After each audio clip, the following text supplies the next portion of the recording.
வணக்க மக்களே, நாம இந்த ஆரோக்கியமான எச்சரிக்கை பதிவில் சிறுநீரக செயலிழப்பினுடைய ஆரம்ப கட்ட பொதுவான அறிகுறிகளை பற்றி நம்ம விளக்கமாக பார்க்க போகிறோம். எதுக்காக இந்த பதிவு அப்படின்னா, இந்த ஆரம்ப கட்ட பொதுவான அறிகுறிகள் உங்களுக்கு தென்படும் போதே நீங்கள் கிட்னி ஃபெயிலியர்லேருந்து சிகிச்சை பெற்றுக்கொண்டு நலமடைந்து கொள்ளலாம்.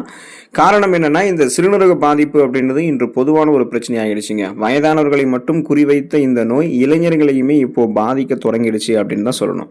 இப்படி சிறுநீரக பிரச்சனையை அதிகரிக்கிறதுக்கு காரணம் என்னன்னா, அதனுடைய அறிகுறிகள் அல்லாத பாதிப்பு தான் காரணம். ஆமா, ஏன்னு பார்த்தீங்கன்னா, இப்போ பொதுவாக சிறுநீரக பாதிப்பு ஏற்பட்டுச்சுன்னா அதனுடைய அறிகுறிகள் உடனே நமக்கு வந்து தெரியாதுங்க. அது தீவிர நிலையை அடைஞ்சதுக்கு அப்புறம் தான் அந்த அறிகுறிகளே நமக்கு தெரிய ஆரம்பிக்கும். எனவே தான் இது நாள்பட்ட சிகிச்சை எடுக்கக்கூடிய பிரச்சனையாக நமக்கு உருவெடுக்க ஆரம்பிக்குது. இருந்தாலுமே நம்ம சில அறிகுறிகளை முன்னாடியே உணர்ந்தோம் அப்படின்னா ஆரம்ப நிலையிலேயே முன்னெச்சரிக்கையாக மருத்துவர் அணுகி கிட்னி ஃபெயிலியரை நம்ம சரி பண்ணிக்கொள்ள முடியும். ஸோ அந்த அறிகுறிகள் என்னென்ன அப்படின்றத விளக்கமாக பார்ப்போம். அதை பற்றி பார்க்கறதுக்கு முன்னாடி இந்த வீடியோவுக்கு மட்டும் ஒரு லைக் கொடுத்துட்டு இந்த தகவலை உங்களுக்கு தெரிஞ்சவங்களுக்கும் ஷேர் பண்ணிடுங்க. ஏன்னா இது அவங்களுக்கும் பயனுள்ளதாக இருக்கக்கூடிய ஒரு ஆரோக்கியமான பதிவு தான். இது போன்ற அப்டேட்ஸ்க்கு நீங்கள் தொடர்ந்து பார்க்கறதுக்கு நம்மளுடைய ஹெல்த் நியூஸ் தமிழ் சேனலை மறக்காம சப்ஸ்கிரைப் பண்ணி வச்சுக்கோங்க. பக்கத்தில் இருக்கக்கூடிய பெல் பட்டனையும் கிளிக் பண்ணி ஆல் அப்படின்ற ஆப்ஷனையும் செட் பண்ணி வச்சுக்கிட்டீங்க அப்படின்னா நாங்கள் போடக்கூடிய எல்லா அப்டேட்ஸும் உங்களுக்கு நோட்டிஃபிகேஷன் அடிக்கடி வந்து சேரும். சரிவாங்க மக்களே, இப்போ வீடியோக்குள்ளே போயிடலாம். முதல்ல உங்களுக்கு இந்த அதீத சோர்வு மற்றும் கவனமின்மை இந்த அறிகுறி தென்படுதா பாருங்க. இது இருந்துச்சு அப்படின்னா கிட்னி ஃபெயிலியராக இருக்கிறதுக்கு சான்சஸ் இருக்கு. இதுக்கான காரணம் என்னன்னு பார்த்தீங்கன்னா, சிறுநீரகத்தினுடைய செயல்பாடுகளில் தொய்வு ஏற்படும் பொழுது உடலினுடைய நச்சுக்கள் மற்றும் அசுத்தங்கள் ஏதாவது இருந்துச்சுன்னா அது வந்து சுத்திகரிக்கப்படாம நம்மளுடைய ரத்தத்தில் போயிட்டு கலந்துருங்க. இதனால அனிமியா என்று சொல்லக்கூடிய ரத்த சோகை நோய் ஏற்பட்டு நம்ம நாள் முழுவதுமாகவே அதீத உடல் சோர்வாகவும் பலவீனமாகவும் வீக்காகவும் நம்மளை வந்து உணர்வோம். எந்த விஷயத்திலுமே கவனம் செலுத்த முடியாமல் போகக்கூடிய கவனச்சிதறல் நிலையுமே நமக்கு இருக்கும். உடல் வலி, குமட்டல், வாந்தி, மயக்கம், உடல் பலவீனம், இந்த மாதிரி நிறைய நமக்கு இருக்கக்கூடிய தொந்தரவுகள்லாம் அதிகமாயிட்டே இருக்கும். ஸோ இந்த சோர்வு எப்படி இருக்கும்னா, நீங்கள் சின்னதாக ஒரு வேலையை செய்கிறது கூட கஷ்டப்படுவீங்க. டிவி ரிமோட்டை எடுத்து யூஸ் பண்ணுறதுக்கு, நீங்கள் எழுந்து கழிப்பறைக்கு போகிறது கூட சிரமப்படுவீங்க. ரொம்ப ரொம்ப ரொம்ப உடல் வந்து கவனச்சிதறலாக இருக்கும், அதீத உடல் சோர்வாக இருக்கும். ஸோ இப்போ பார்த்தீங்க அப்படின்னா இந்த மாதிரி இருக்கும்பொழுது கிட்னி ஃபெயிலியராக இருக்கிறதுக்கு சான்சஸ் இருக்குது. நீங்கள் உடனே வந்து ஒரு டெஸ்ட் எடுத்துக்கோங்க. கன்ஃபார்ம் ஆயிடுச்சுன்னா உடனே வந்து சிகிச்சை பெற்றுக்கொண்டு நலமடைந்து கொள்ளுங்கள். தூங்குவதில் சிரமம் உங்களுக்கு ஏற்படுதா பாருங்க. இதுவுமே சிறுநீரகம் செயலிழந்து போனதுக்கான ஆரம்ப கட்ட பொதுவான அறிகுறி தான் உங்களுக்கு உணர்த்துதுன்றதை நீங்க தெரிஞ்சுக்கோங்க.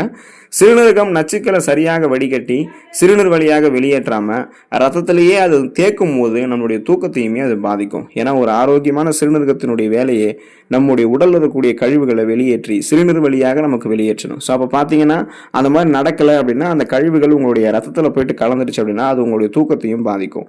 அதோடு இது உடல் பருமன் மற்றும் நாள்பட்ட சிறுநீரக நோய்க்கு எல்லாமே வழிவகுக்கும். அப்படி சிறுநீரக நோய் உங்களுக்கு வந்து ஏற்பட்டா உங்களுக்கு தூக்கமின்மை பிரச்சனையுமே இருக்கும். இது சிறுநீரகம் பாதிக்கப்பட்டவர்களுக்கு வரக்கூடிய பொதுவான பிரச்சனையாகவும் இருக்கு. காமனா நீங்க போயிட்டு கூட கிட்னி ஃபெயிலியர் ஆனவங்க கிட்ட இருக்கக்கூடிய ஒரு நோய் அறிகுறியா உங்களுக்கு என்ன இருக்குன்னு நீங்க கேட்டீங்கன்னா தூங்குறதுக்கு ரொம்ப கஷ்டமாக இருக்குங்க அப்படின்னு தான் சொல்லுவாங்க. ஏன்னா இது காமனாக அனைவருக்கும் இருக்கக்கூடிய ஒரு நோயாக இருக்கு, ஒரு அறிகுறியாக தென்படுது. அப்போ தூங்குவதில் சிரமம் இருக்கிறத சாதாரணமாக நினைக்காதீங்க. உடனே மருத்துவ பரிசோதனை செய்து கொண்டு நலமடைந்து கொள்ளுங்க. வறண்ட மற்றும் அரிக்கக்கூடிய சருமம் உங்களுக்கு தென்படுதா பாருங்க. இதுவுமே சிறுநீரகம் செயலிழந்து போனதுக்கான ஆரம்ப கட்ட அறிகுறியை தான் நமக்கு சுட்டி காட்டுது. உடலினுடைய தேவையற்ற நீர் மற்றும் நச்சுக்களை வெளியேற்றுவது தான் ஒரு ஆரோக்கியமான சிறுநீரகத்தினுடைய வேலை. ஸோ இந்த வேலை வந்து சரியாக நடந்துச்சு அப்படின்னா ரத்த சிகப்பு அணுக்கள் புதிதாக நம்மளுடைய உடலில் வந்து உருவாகும். அந்த ரெட் பிளட் செல்ஸ் வந்து புதுசாக நமக்கு உருவாகிட்டே இருக்கும். எலும்புகளினுடைய ஆரோக்கியம் மேம்படும். அதோடு உடலினுடைய மினரல் சத்துக்களினுடைய தேக்கம் வந்து சீரான அளவில் இருக்கும். இப்படி எதுவுமே சரியான முறையில் நடக்காத போது நாம வந்து ரொம்ப எச்சரிக்கையாக இருக்கணும். ஏன்னா நமக்கு என்ன ஆகும்னா சருமம் வறட்சியாக மாறும், அரிக்கக்கூடிய சரும தோல் அழற்சி, சரும எரிச்சல் பிரச்சனைகள் ஏற்படும், நிறைய ஸ்கின் டிசீஸ், தோல் தொடர்பான பிரச்சனைகளும் நமக்கு ஏற்படும். எலும்புகளில் பாதிப்புகள் இருக்க ஆரம்பிக்கும். அதோடு சிறுநீரக பாதிப்பு உங்களுக்கு நீண்ட நாட்கள் இருந்துச்சுன்னு வச்சுங்களேன், சரியான முறையில் ஊட்டச்சத்துக்களையும் மினரல்ஸ்களையும் சமன் செய்ய முடியாமல் உடல் வந்து தடுமாறும். இதனால போதுமான அளவுக்கு ஊட்டச்சத்துக்கள் கிடைக்கலன்னா உடம்பு ரொம்ப ரொம்ப டல்லாயிடும். ஸோ அதையுமே நம்ம ஞாபகம் வச்சுக்கணும். அதனால இந்த மாதிரி வறண்ட அரிக்கக்கூடிய சருமங்கள் இருந்ததுன்னா என்ன ப்ராப்ளம் உடனே நம்ம வந்து செக் பண்ணிக்கிறது நல்லதுங்க. வழக்கத்திற்கு மாறாக அடிக்கடி சிறுநீர் கழிக்கக்கூடிய உணர்வு, அந்த ஃபீல் உங்களுக்கு ஏற்படுதா பாருங்க. அப்படி இருந்ததுன்னா அது சிறுநீரகம் செயலிழந்து போனதுக்கான ஆரம்ப கட்ட அறிகுறியை கூட உங்களுக்கு ஒருவேளை சுட்டி காட்டலாம். இப்போ நீங்க அடிக்கடி வந்து சிறுநீர் கழிக்கிறீங்க, அதுவும் இரவு நேரங்களில் காரணங்களே இல்லாமல் அதிகமாக உங்களுக்கு வந்து ரொம்ப நேரம் சிறுநீர் கழிக்க தோன்றுது தொடர்ந்து அப்படின்னா இது வந்து சிறுநீரக பாதிப்பினுடைய அறிகுறியாக இருக்குங்க. அதாவது சிறுநீரகத்தினுடைய வடிகட்டக்கூடிய செயல்திறன் அது தடைபடும் பொழுது அடிக்கடி சிறுநீர் வெளியேற்றணும் அப்படின்ற அந்த ஃபீல், அந்த ஒரு உணர்வு வந்து உங்களுக்கு தோணிக்கிட்டே இருக்கும். சில நேரங்களில் சிறுநீரக தொற்று, அதாவது வந்து கிட்னி இன்ஃபெக்ஷன்ஸ் உங்களுக்கு ஏற்பட்டிருந்தாலுமே இந்த மாதிரி இருக்குங்க. ஸோ நீங்கள் தான் கவனமாக இருக்கணும். இப்போ பார்த்தீங்க அப்படின்னா நமக்கு ரத்தத்தில் சர்க்கரையினுடைய அளவு அதிகரித்திருக்கக்கூடிய நபர்கள், சுகர் ப்ராப்ளம் இருக்கக்கூடிய பேஷண்ட்ஸ் எல்லாம் அடிக்கடி சிறுநீர் வெளியேற்றணும்னு சொல்லுவாங்க. ஏன்னா அவங்களுக்கு வந்து கிட்னி ஃபெயிலியர் ஆகிருக்கும். ஸோ அதுவுமே ஒரு ரீசனாக தான் இருக்குது. ஸோ நீங்களுமே வந்து வழக்கத்திற்கு மாறாக அடிக்கடி சிறுநீர் கழிக்கக்கூடிய உணர்வு இருக்குன்னா உடனே வந்து தாமதிக்காமல் மருத்துவ பரிசோதனை செய்து கொண்டு சிகிச்சைகளை பெற்றுக்கொண்டு நலமடைந்து கொள்ளுங்க. அதுதான் நல்லது. சிறுநீரில் ரத்தம் கசிதல் உங்களுக்கு வந்து பார்த்தீங்கன்னா கிட்னி ஃபெயிலியர் ஆகிருக்கிறதுக்கு சிம்டம்ஸ் வந்து இருக்குங்க.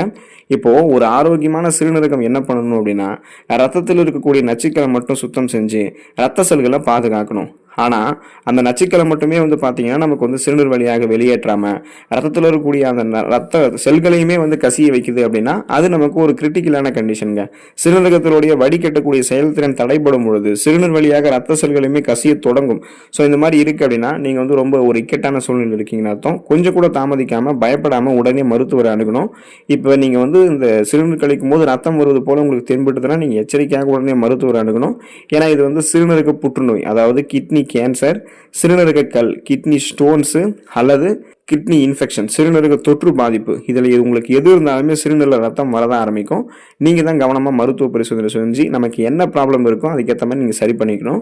நுரையுடன் சிறுநீர் வெளியேறுதல் உங்களுக்கு சிறுநீரகம் செயலிழந்து போனதுக்கான ஆரம்ப கட்ட அறிகுறியாக பார்க்கப்படுதுன்றதை நீங்கள் தெரிஞ்சுக்கோங்க. நீங்கள் வந்து சிறுநீர் கழிக்கும் போது உங்களுடைய சிறுநீரகம் அதிகப்படியாக நுரைத்து வெளியேறுது அப்படின்னா அதில் வந்து புரோட்டீன் கலந்துருக்கு அப்படின்றது அர்த்தங்க. இது கிட்டத்தட்ட பார்க்கறதுக்கு எப்படி இருக்கும் அப்படின்னா முட்டையை ஸ்கிராம்பிளிங் செஞ்ச தோட்டத்தில் இருக்கும்.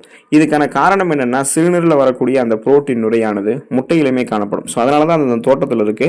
அந்த மாதிரி உங்களுக்கு நுரைத்து சிறுநீர் வெளியேற்றப்படுதுன்னா நீங்கள் கவனமாக இருக்கணும். நுரைத்து சிறுநீர் வெளியேற்றப்படும் பொழுது உங்களுக்கு இன்னொரு அறிகுறியும் தென்பட ஆரம்பிக்கும். என்னன்னா கண்களை சுற்றி வீங்கிய தோற்றமும் தென்படும். ஏன்னா நுரை பொங்கி சிறுநீரகத்தில் புரோட்டீன் வெளியேறுவது சிறுநீரக பாதிப்பினுடைய ஆரம்ப கட்ட அறிகுறியாக இருக்கு. அப்படி உங்களுடைய சிறுநீரகம் அதிக அளவிலான புரோட்டீனை வெளியேற்றுது அப்படின்னா அதனுடைய அறிகுறியாக கண்களை சுற்றி வீங்கியது போல தோற்றமும் உங்களுக்கு வந்து தென்படலாம். ஸோ இந்த மாதிரியும் இருக்கும். நீங்கள் வந்து கவனமாக இருக்கணும். கவனச்சிதறல் ஏற்படாமல் உடனே மருத்துவரை அணுகி சரி செய்து கொள்ளணும். கணுக்கால்களில் வீக்கம் உங்களுக்கு ஏதாவது ஏற்பட்டிருக்கா பாருங்க. இதுவுமே வந்து சிறுநீரகம் செயலிழந்து போனதுக்கான ஆரம்ப கட்ட அறிகுறி தான் உங்களுக்கு வந்து சுட்டி காட்டுது. சிறுநீரகம் செயலிழப்பு ஏற்பட்டிருந்துச்சு அப்படின்னா சோடியம் அதிக அளவில் உங்களுக்கு வந்து தேங்கி கால்கள் மற்றும் பாதங்கள் வந்து உங்களுக்கு வீங்க ஆரம்பிக்கும். இது சிறுநீரகம் வந்து செயலிழந்தால் மட்டும் கிடையாதுங்க. உங்களுக்கு இதயம் தொடர்பான பிரச்சனைகள், கல்லீரல் தொடர்பான பிரச்சனைகள் மற்றும் நாள்பட்ட கால் நரம்புகள் இழுக்கக்கூடிய பிரச்சனைகள் இதில் எந்த பிரச்சனை உங்களுக்கு இருந்தாலுமே கால்கள் வந்து வீங்க தான் ஆரம்பிக்கும். ஸோ நீங்கள் தான் வந்து எந்த ப்ராப்ளத்துக்காக நமக்கு கால்கள் வீங்குது அப்படின்றத செக் பண்ணிவிட்டு அதை சரி பண்ணி கொள்வது ரொம்ப ரொம்ப நல்லது. பசியின்மை உங்களுக்கு வந்து ஏற்படுதா பாருங்கள். இந்த மாதிரி ஏற்பட்டுச்சு அப்படின்னா இதுவுமே வந்து சிறுநீரகம் செயலிழந்து போனதுக்கான ஆரம்ப கட்ட அறிகுறி தான் உங்களுக்கு வந்து சுட்டி காட்டுது. இப்போ பசியின்மை சிறுநீரக பாதிப்பினுடைய பொதுவான அறிகுறி. எப்படி தூக்கமின்மை வந்து நமக்கு சிறுநீரகம் செயலிழந்து போனதுக்கான ஒரு பொதுவான அறிகுறியாக இருக்கும், அது போல பசியின்மையுமே இருக்கும். இந்த பசியின்மை எதனால் ஏற்படுதுன்னா கழிவுகள் முறையான நம்மளுடைய உடலை விட்டு வெளியேறாதால அந்த கழிவுகள் எல்லாமே நம்மளுடைய ரத்தத்தில் போயிட்டு தேங்கும். ஸோ குறிப்பாக பார்த்தீங்கன்னா உடல்களிலேயே அந்த நச்சுக்கள் வந்து தொடர்ந்து அதிகரிச்சுட்டே இருக்கும்போது இது மாதிரி பசியின்மை ஏற்படுவது இயல்பான ஒன்று தான். ஆனால் நீங்கள் என்ன பண்ணுறீங்கன்னா இது இயல்பாக நினைக்காம உடனே மருத்துவரை நீங்கள் சரி செய்து கொள்ளுங்க. என்ன ப்ராப்ளம்ன்றதை செக் பண்ணிக்கோங்க. தசை பிடிப்பு உங்களுக்கு வந்து ஏதாவது ஏற்பட்டிருக்கா பாருங்க. அந்த மாதிரி ஏற்பட்டிருந்தது அப்படின்னாலும் அதுவுமே சிறுநீரகம் செயலிழந்து போனதுக்கான ஆரம்ப கட்ட அறிகுறி தான் உங்களுக்கு வந்து சுட்டி காட்டுது. காரணம் என்னன்னா சிறுநீரகத்தினுடைய செயல்பாடுகள் குறையும் போது எலக்ட்ரோலைட்ஸ் வந்து சமநிலை இழந்து போயிடும். இதனால கால்சியம் சத்துக்கள் வந்து உங்களுக்கு வந்து குறையும் மற்றும் பாஸ்பரஸ் கட்டுப்பாடும் குறையும். எனவே இதன் காரணமாக தசைப்பிடிப்பு அடிக்கடி உங்களுக்கு வந்து ஏற்படும். ஸோ இந்த மாதிரி தசைப்பிடிப்பு இருந்துச்சு அப்படின்னாலும் தசைகளில் வலி ஏற்பட்டிருந்துச்சு அப்படின்னாலுமே உடனே நீங்கள் மருத்துவர் அணுங்க. அது வந்து உங்களுக்கு கிட்னி ஃபெயிலியர் ஆகிருக்கிறது கூட சான்சஸ் இருக்குது. அந்த சிம்டம்ஸ் தான் அது வந்து சுட்டி காட்டுது. இந்த அறிகுறிகள் எல்லாமே பொதுவான அறிகுறிகள் தான். ஸோ இந்த அறிகுறிகள் உங்களுக்கு தென்படும் போதே நீங்கள் பயப்படாமல் சிறுநீரகம் செயலிழந்து போனதுக்கான அந்த ப்ராப்பரான விஷயத்தை, அந்த சிறுநீரகம் செயலிழந்து போனதுக்கான அந்த ஒரு ப்ராப்ளத்தை நீங்கள் சரி பண்ணிக்கோங்க. தாமதிக்காக உங்களுடைய உடல்நலத்தை பராமரித்துக் கொள்ளுங்கள். அடுத்த ஆரோக்கியமான பதிவில் மறக்காமல் சந்திப்போம். நன்றி மக்களே.